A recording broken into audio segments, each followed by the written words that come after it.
Mwiriwe neza, amakuru turabifuza kugubwa neza. Nihagira umuntu kubaza ngo ni ikihe kintu abantu bambara kikaba ari ikimenyetso cy'ubukire icyarimwe kikaba n'ikimenyetso cy'ubucakara, uzamubwira uti ni amaherena.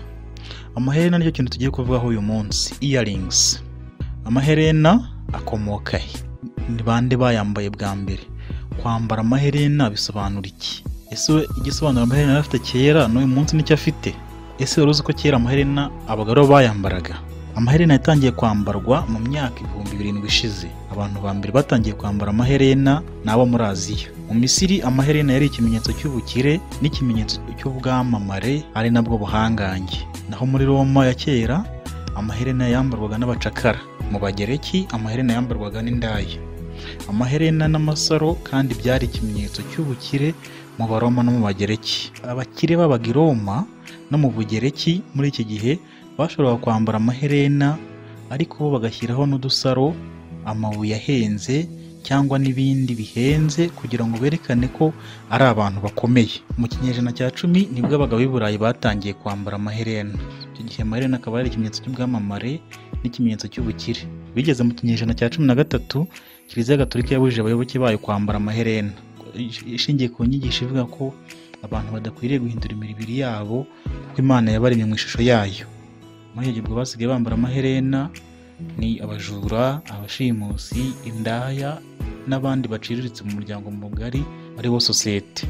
Mu kinyejana cya 15 n'icya 16 abanyaburayi bivumbuyemo impano nshya mu bya filozofi, ubugeni, siyanse n'ibindi bituma bamera nk'abavutse bundi bushya. Icyo gihe cyiswe la Renaissance cyangwa rebirth mu Cyongereza. Muri icyo gihe nibwo abanyaburayi bateye umugongo za nyigisho za Kiliziya zababwiraga ko kwambara amaherena ari icyaha, kuko zavugaga ko kwambara amaherena ari uguhinyuza Imana no guhinyura uko Imana yabaremye. Gusa n'ubundi icyo gihe amaherena yakomeje kwambarwa, akambarwa n'abagabo by'umwihariko abana n'abahungu. Uko imyaka yagendaga ishira indi gataha niko amaherena yagendaga ahinduka umurimbo w'abagore, ari nako abagabo bagenda bayareka gake gake kugeza ubwo uyu munsi amaherena yambarwa n'abagore gusa, umugabo uyambaye rubandika amufata ukundi.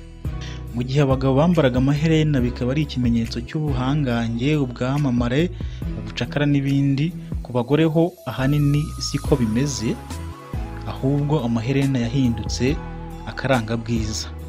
Abagore bambara amaherena kugira ngo bongere ubwiza bwabo. Nk'urugero, amaherena maremare ku bagore tuma bagaragara nk'abafite isura ndende, kandi isura ndende ni igikundiro, ni igisabiro, ni ikimenyetso cy'ubwiza ku bagore.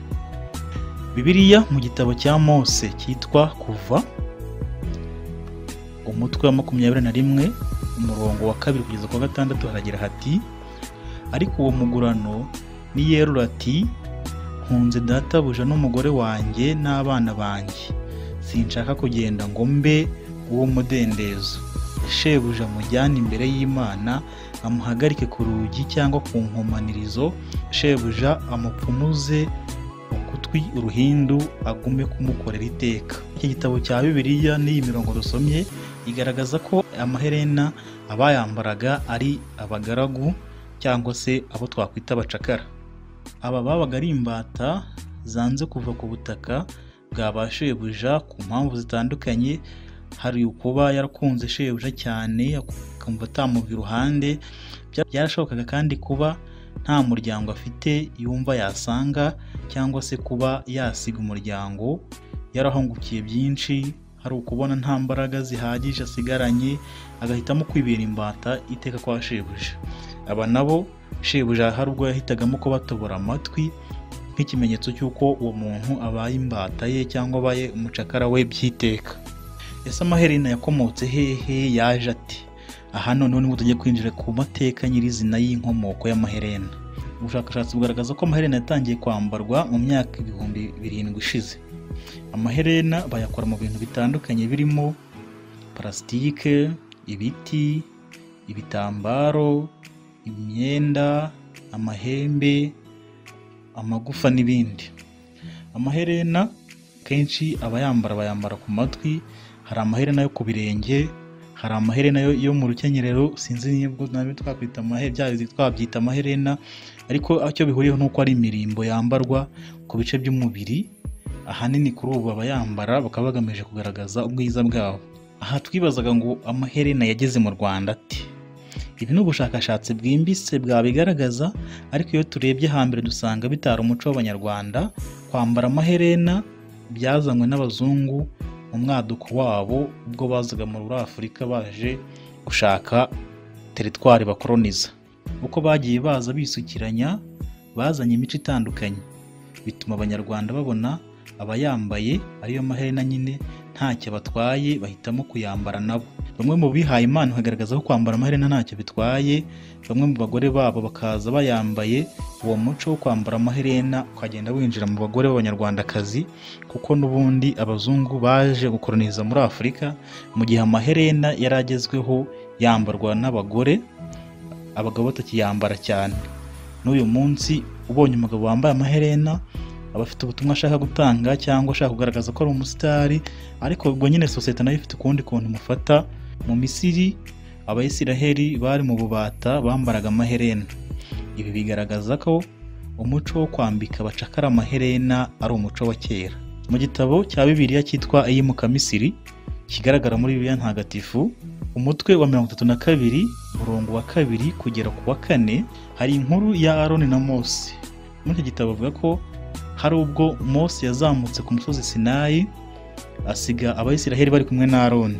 Aho niho Abayisiraheli baje gusaba Aroni ko babariza ikimasa cyo gusenga, bavuga ko barambiwe gusenga Imana batabona. Aroni yabwiye Abayisiraheli ati nimuzane amaherena n'imikufi n'ibikomo. Nuko Abayisiraheli begera abana babo babambura amaherena n'imikufi n'ibikomo bari bambaye. Aroni babariza ikimasa cyo gusenga agikoze mu izahabu.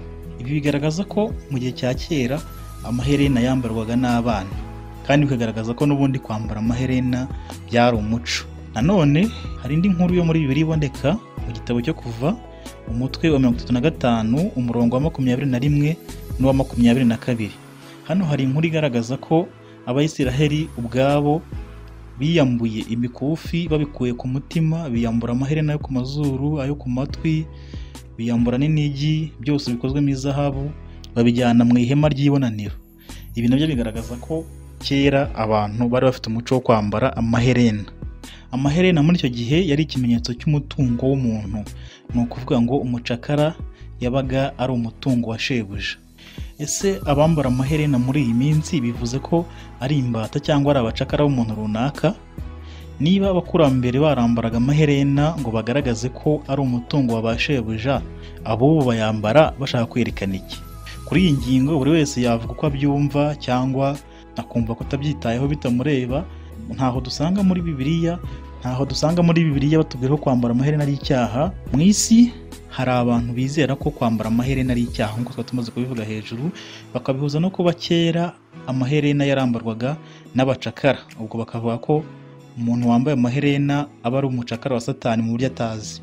Icyo tugambiriye uyu munsi si uguhakana cyangwa kwemeza ibi, kuko n'ababivuga baba birengagije ko kwambara amaherena kera byari bifite ubundi butumwa bitanga bitandukanye gusa no kuba umuntu yambaye bimugaragaza nk'umucakara. Kuko hari aho twabonye ko kwambara amaherena byagaragazaga ko umuntu ari umukire cyangwa se ko ari icyamamare. Mu gihe cya kera kandi mu Banyaburayi nyuma ya Renaissance, hano ukuvuga nyuma y'ikinyejana cya 16, hari igihe cyageze amaherena akajya yambarwa n'abahungu, akambarwa n'umuhungu ufite se waguye ku rugamba. Uwo muhungu akaba arirwa na nyina. Iyo umuhungu yabaga yambaye iherena ku gutwi kw'iburyo, byabaga bivuze ko uwo muhungu ari umwe mu muryango. Hanyuma iyo yabaga yambaye amaherena ku matwi yombi, byabaga bivuze ko uwo muhungu ari bucura, bityo ko adakwiye kujya ku rugamba kugira ngo hatazarugwaho izina ry'uwo muryango rikaba rirazimye. Ibyo kandi bivuze ko mu Banyaburayi kera bumvaga ko kuba umugabo yagwa ku rugamba n'abana be bagapfa nta mwana basize, byaba bivuze ko izina ry'uwo muryango rizimye, ukaba nubwo uwo muryango ufite abana b'abakobwa benshi bawuvutsemo. Indi ngingo igaragaza ko muri Espagne abashakashatsi bavumbuye ko iyo umuntu yambaye amataratara n'amaherena bikoze mu byuma, bituma iyo arimo kuvugira kuri telefone bimukurura ibyago byinshi byo kurwara kanseri y'ubwonko.